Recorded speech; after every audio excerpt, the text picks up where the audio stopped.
Hello, nightmares, and welcome back to another video.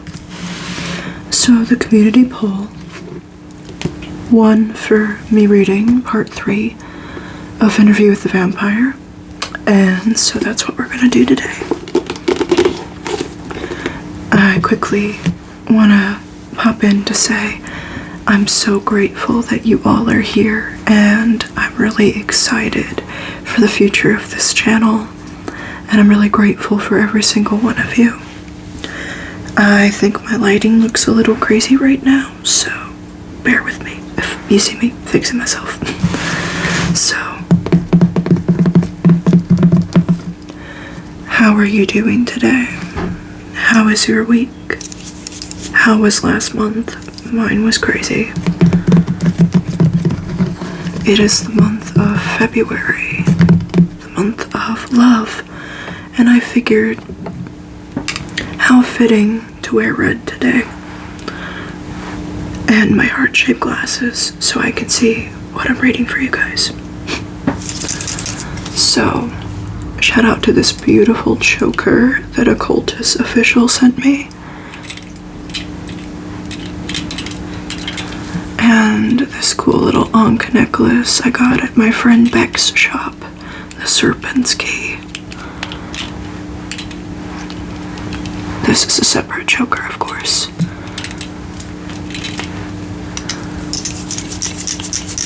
Alright, so we're gonna get right into it. Where we last left off, Louis was becoming a vampire. Yes, said the boy eagerly. It sounds as if it was like being in love. And the vampire's eyes gleamed. That's correct, it is like love. He smiled. And I tell you, my frame of mind that night, so you can know there are profound differences between vampires, and how I came to take a different approach from Lestat. You must understand, I did not snub him because he did not appreciate his experience. I simply could not understand how such feelings could be wasted. But then Lestat did something, which was to show me a way to go about my learning. He had more than a casual appreciation of wealth at Point-du-Lac. He had been much pleased by the beauty of the china used for his father's supper, and he liked the feel of the velvet drapes, and he traced the patterns of the carpets with his toe. And now he took from one of the china closets a crystal glass and said, I do miss glasses. Only he said this with an impish delight that caused me to study him with a hard eye. I disliked him intensely. I want to show you a little trick, he said. That is, if you like glasses. And after settling it on the card table, he came out on... Wait, sorry, I lost my place. Alright. Let's see. He came out on the gallery where I stood and changed his manner again into that of a stalking animal. Eyes piercing the dark beyond the lights of the house, peering down under the arching branches of the oaks, and in an instant he had vaulted the railing and dropped softly to the dirt below, and then lunged into the blackness to catch something in both his hands, where he stood before me with it, and I grasped to see it was a rat. Don't be such a damned idiot, he said. Haven't you ever seen a rat? It was huge, struggling field rat with a long tail, and he held its neck so it couldn't bite. Rats can be quite nice, he said, and he took the rat to the wine glass and he slashed its throat, and he filled the glass rapidly with blood. The rat then went hurtling over the gallery railing, and Lestat held the wine glass to the candle triumphantly. You may well have to live off rats from time to time, so wipe that expression off your face, he said. Rats, chickens, cattle, traveling by ship, you damn well better live off rats, if you don't wish to cause some panic on board, so that they search your coffin. You damn well better keep that ship clean of rats. And then he sipped the blood as deliciously as if it were burgundy. He made a slight face. It gets cold so fast. Do you mean, then, that we can live from animals? I asked.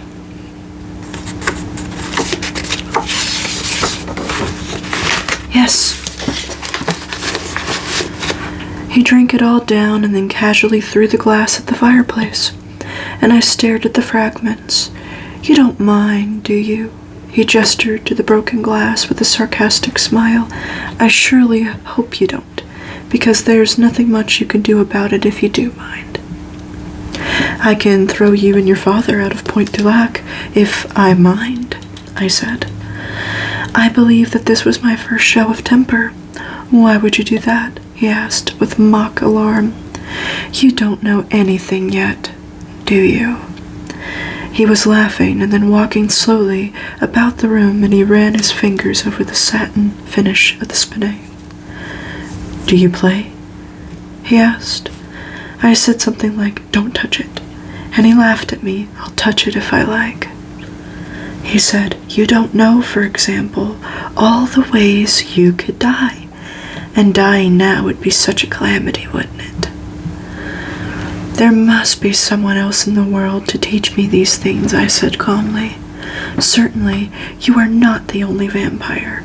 Your father, perhaps he's 70. You couldn't have been a vampire long, so someone must have instructed you. And do you think you could find other vampires by yourself? They might see you coming, my friend, but you won't see them. No, I don't think you have much of a choice about things at this point, friend. I am your teacher, and you need me, and there isn't much you can do about it either way. And we both have people to provide for, and my father needs a doctor. And then there is the matter of your mother and sister. Don't get any mortal notions about telling them you are a vampire. Just provide for them and for my father, which means that tomorrow night you had better kill fast and then attend the business of your plantation. Now to bed. We both sleep in the same room, and it makes far less risk. No, you secure the bedroom for yourself, I said. I have no intention of staying in the same room with you. And he became furious. Don't do anything stupid, Louis. I warn you, there is nothing you can do to defend yourself once the sun rises. Nothing. Separate rooms means separate security, double precautions, and double the chance of notice. And then he said a score of things to frighten me into complying, but he might as well have been talking to the walls, and I watched him intently, but I didn't listen to him, and he appeared frail and stupid to me, a man made of dried twigs with a thin, carping voice. I sleep alone, I said, and I gently put my hand around the candle flames, one by one. It's almost morning, he insisted. So lock yourself in, I said, embracing my coffin, hoisting it and carrying it down the brick stairs. And I could hear the locks snapping on the French doors above, and the swoosh of the drapes, and the sky was pale, but still sprinkled with stars, and another light rain blew now on the breeze from the river, speckling the flagstones, and I opened the door of my brother's oratory, shoving back the roses and thorns which had almost sealed it, and I set the coffin on the stone floor before the prie-dieu, and I could almost make out the images of the saints on the walls. Paul, I said softly, addressing my brother, for the first time in my life I feel nothing for you, nothing for your death, and for the first time I feel everything for you, feel the sorrow of your loss as if I have never known feeling. You see, the vampire turned to the boy, For the first time now I was fully and completely a vampire, and I shut the wood blinds flat upon the small barred windows, and I bolted the door. And then I climbed into the satin-lined coffin, barely able to see the gleam of cloth in the darkness, and I locked myself in, and that is how I became a vampire.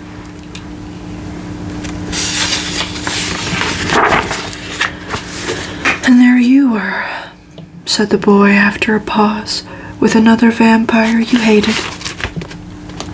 But I had to stay with him, answered the vampire.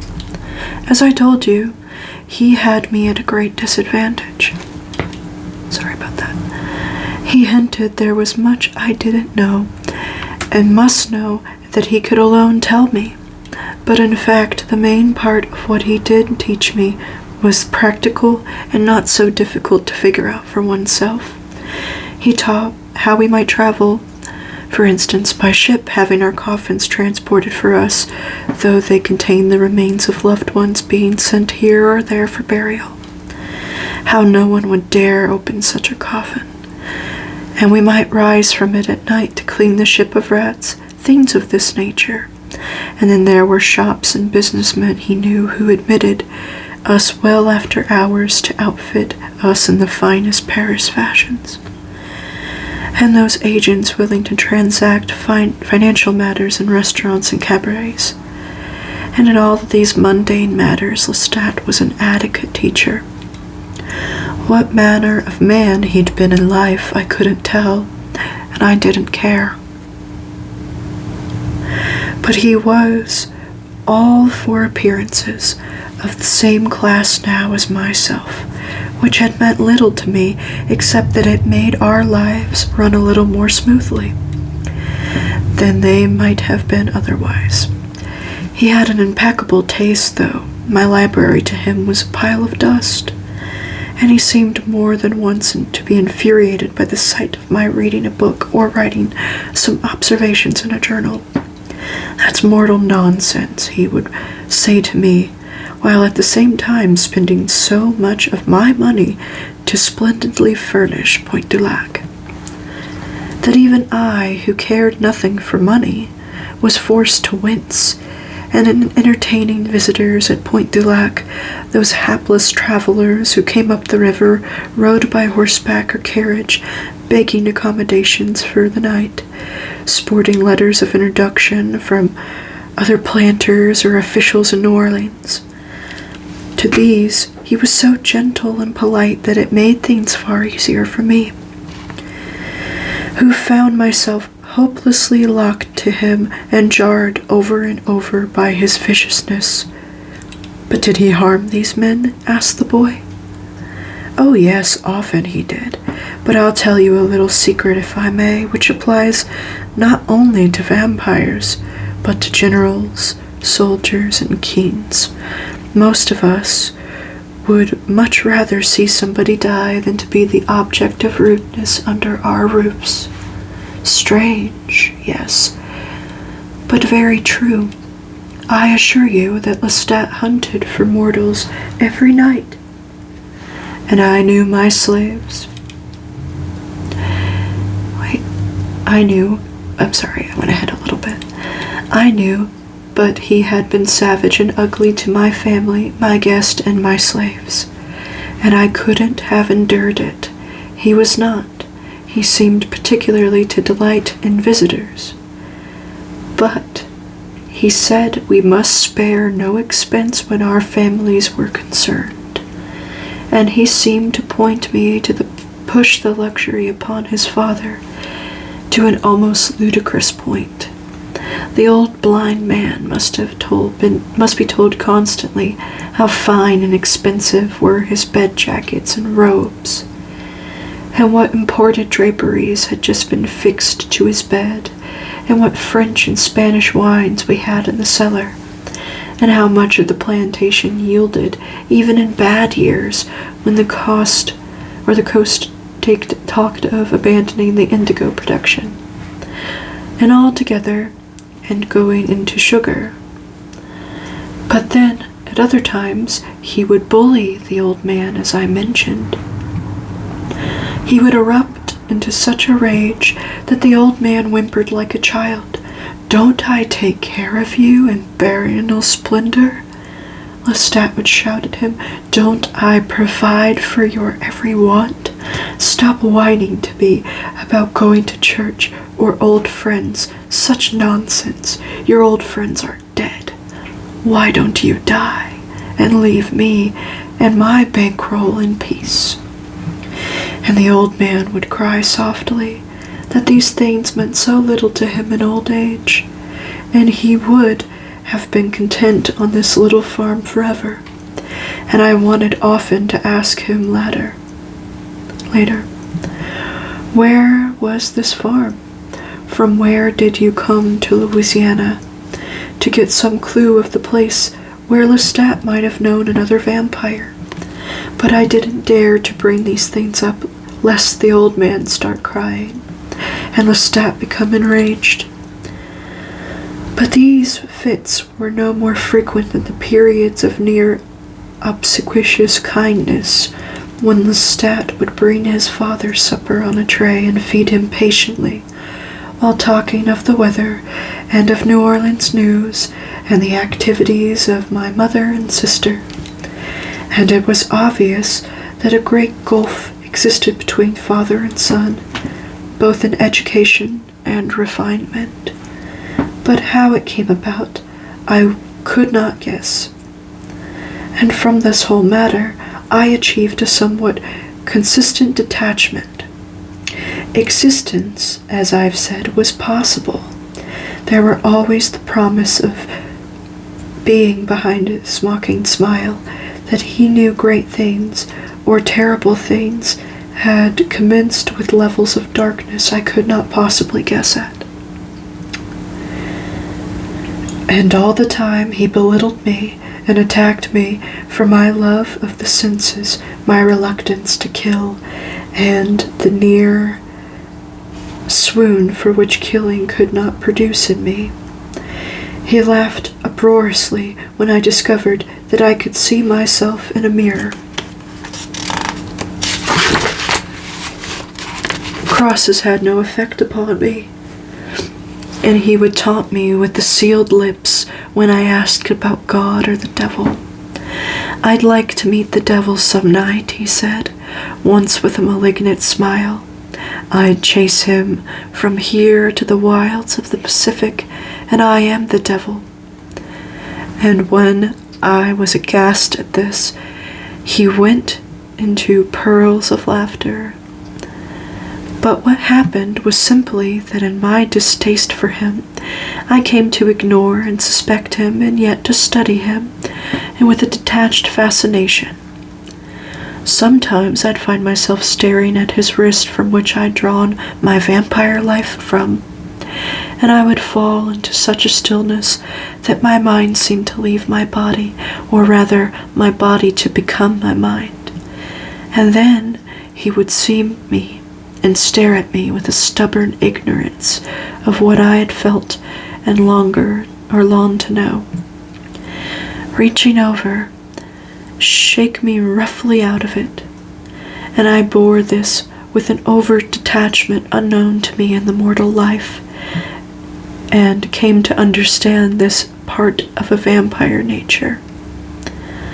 That I might sit at home at Point du Lac and think for hours of my brother's mortal life, and see it short and rounded in an unfathomable darkness. Understanding now the vain and senseless wasting passion with which I'd mourned his loss and turned it on other mortals like a maddened animal. All that confusion was then like dancers frenzied in a fog. And now in this strange vampire nature, I felt a profound sadness. But I did not brood over this. Let me not give you the impression, for brooding would have been to me the most terrible waste, but rather I looked around me and at all mortals that I knew, and saw all life as precious, condemning all fruitless guilt and passion that I would let it slip through the fingers like sand.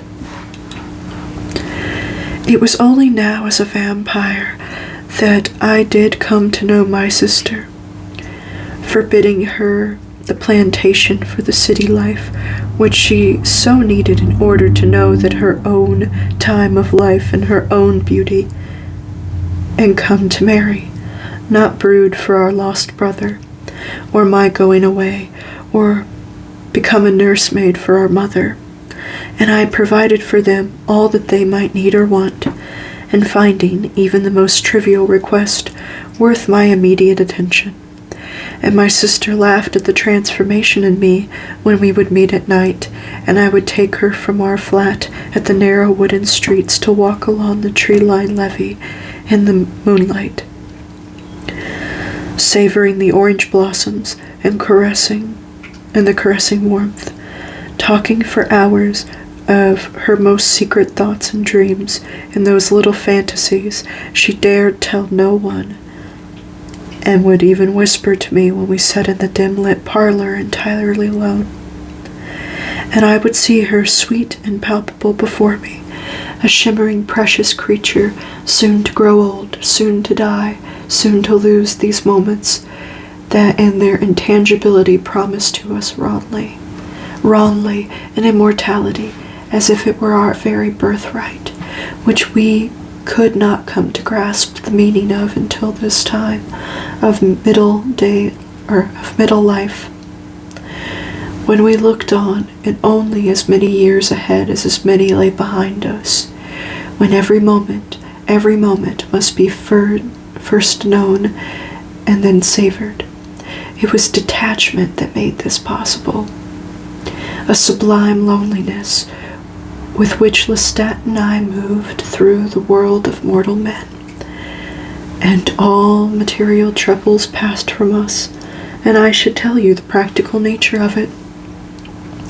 Lestat had always known how to steal from victims chosen for sumptuous dress and other promising sides of extravagance, but the great problems of shelter and secrecy had been for him a terrible struggle, and I suspected beneath his gentleman's veneer he was painfully ignorant of the most simple financial matters. But I was not, and so he could acquire cash at any moment, and I could invest it. And if he were not picking the pocket of a dead man in an alley, he was at the greatest gambling tables in the richest saloons of the city, using his vampire keenness to suck gold and dollars and deeds of property from young planter sons who had found him deceptive in his friendship and alluring in his charm. But this had never given him the life he had wanted, and so for that he had ushered me into the preternatural world, that he might acquire an investor and a manager for whom these skills of mortal life became most valuable in this life after. But let me describe New Orleans as it was then and as it was to become, so you could understand how simple our lives were. There was no city in America like New Orleans, and it was filled not only with the French and Spanish of all classes who had formed in part in its peculiar aristocracy, but later with immigrants of all kinds, the Irish and the German in particular. And there were not only the black slaves, yet unhomogenized in the fantastical in their different tribal garb and manners, but the great growing class of the free people of color, those marvelous people of our mixed blood and that of the islands, who produced a magnificent and unique cast of craftsmen, artists, poets, and renowned feminine beauty. And then there were the Indians, who covered the levee on summer days, selling herbs and crafted wares, and drifting through this medley of languages and colors were the people of the port, the sailors of the ships, who had come in great waves to spend their money in the cabarets and to buy for the night the beautiful women, both dark and light, to dine on the best Spanish and French cooking, and drink the imported wines of the world, and then add these within the years after my transformation, the Americans who built the city up river from the old French quarter with the magnificent Grecian houses which gleamed in the moonlight like temples. And of course the planters, always the planters coming to town with their families and the shining landaus to buy evening gowns and silver and gems, to crowd the narrow streets on the way to the old French Opera House and the Théâtre d'Orléans and the St. Louis Cathedral. From where those open doors came the chants of the High Mass over the crowds of the Place d'Armes, and on Sundays over the noise and the bickering at the French market, over the silent, ghostly drift of the ships along the raised waters of the Mississippi, which flowed against the levee above the ground of New Orleans itself, so that the ships appeared to float against the sky. This was New Orleans, a magical and magnificent place to live, in which a vampire, richly dressed and gracefully walking through the pools of light of one gas lamp after another, might attract no more notice in the evening than the hundreds of other exotic creatures. If he attracted any at all.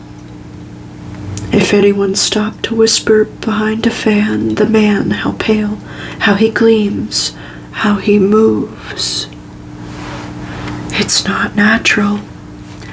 A city in which a vampire might be gone before the words had even passed the lips, seeking out the alleys in which he could see like a cat, in the darkened bars, in which sailors slept with their heads on the table.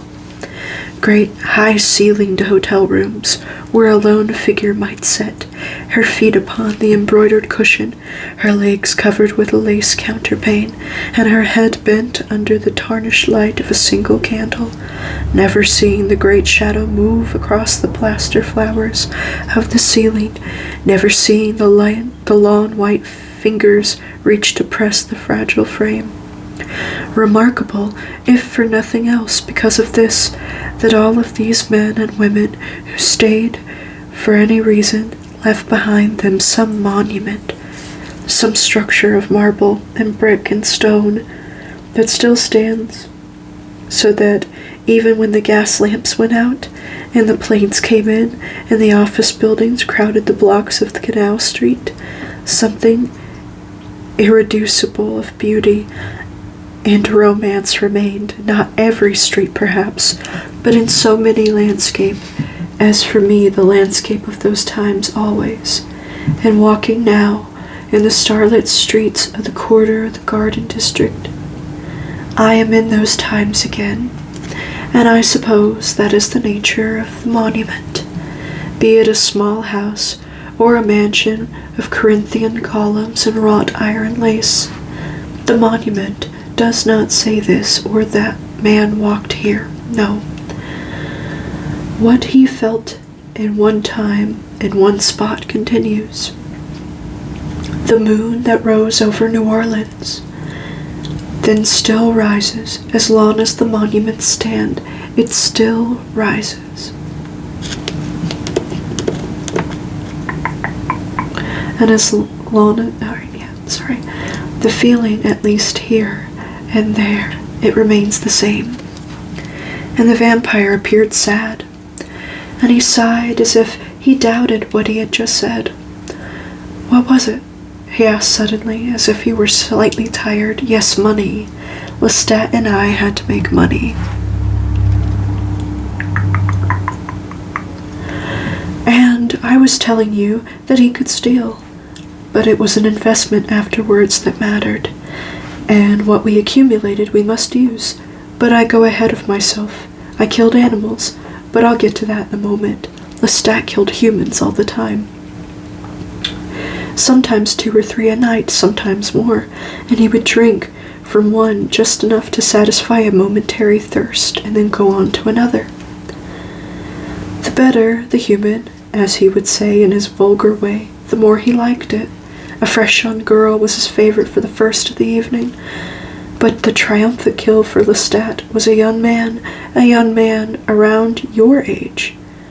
He would have appealed to him in particular. Me? The boy whispered. He had leaned forward on his elbows to peer into the vampire's eyes, and now he drew up. Yes, the vampire went on, as if he had observed the boy's change of expression. You see, they represented the greatest loss to Lestat, because they stood on the threshold of the maximum possibility of life. And of course, Lestat didn't understand this himself. He came to understand it. Lestat understood nothing. I shall give you a perfect example of what Lestat liked. Up the river from us was the Frenier plantation, a magnificent spread of land, which had been great hopes of making a fortune in sugar. And just shortly after the refining process had been invented, I presume you knew how sugar was refined in Louisiana. There was something perfect and ironic about it. This land, which I loved, producing refined sugar.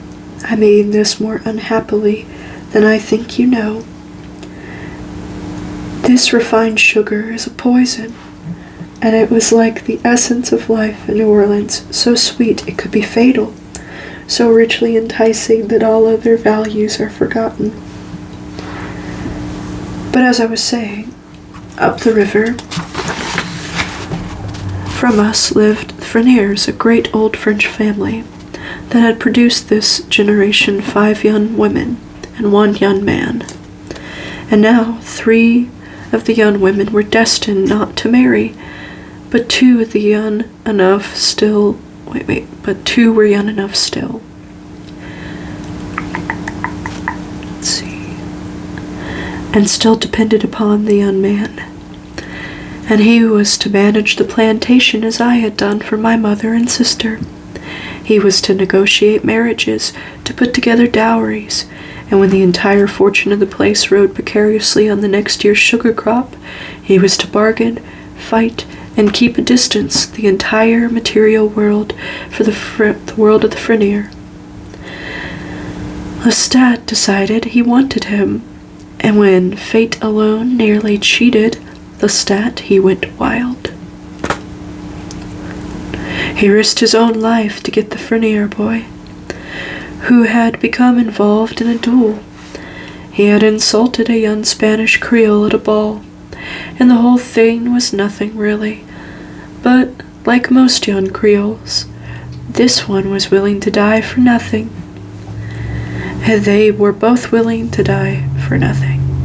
And the Frenier household was in an uproar. You must understand, Lestat knew this perfectly.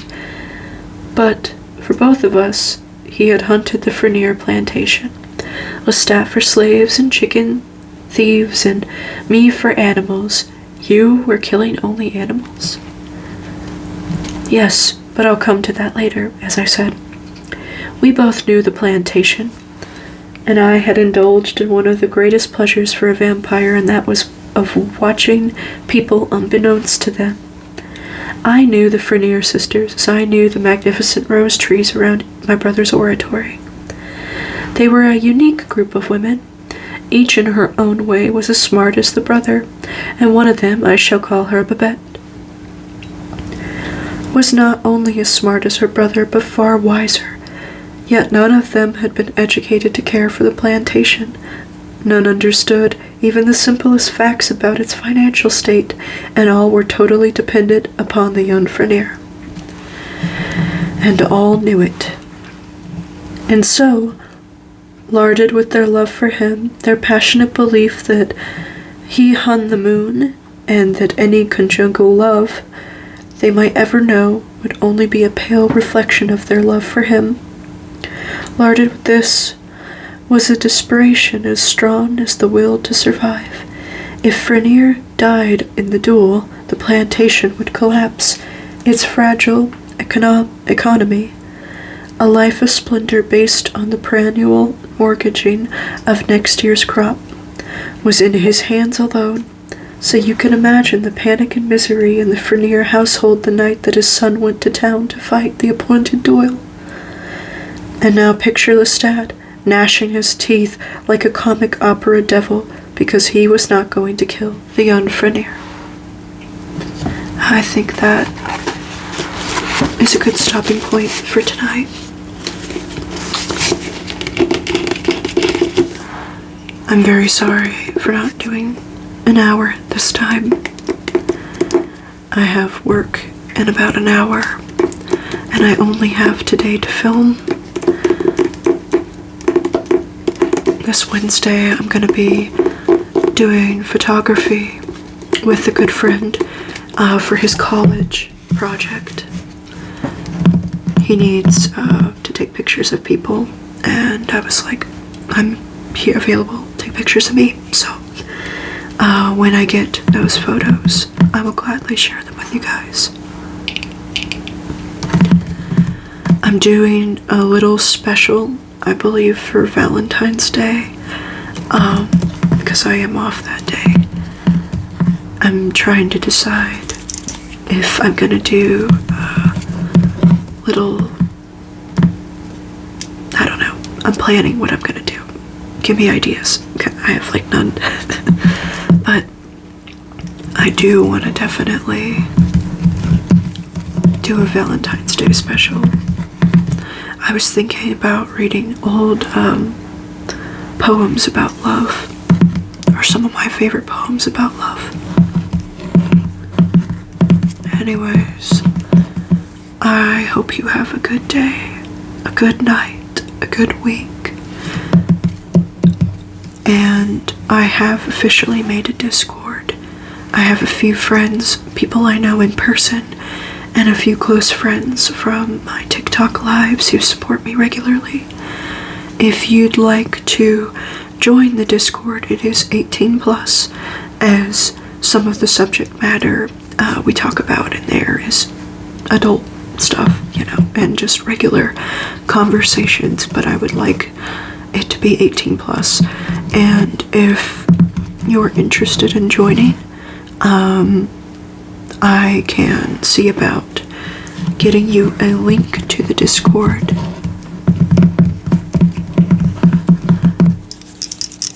I hope you have a good night, and as always, sweet dreams, and I'll see you in the next one.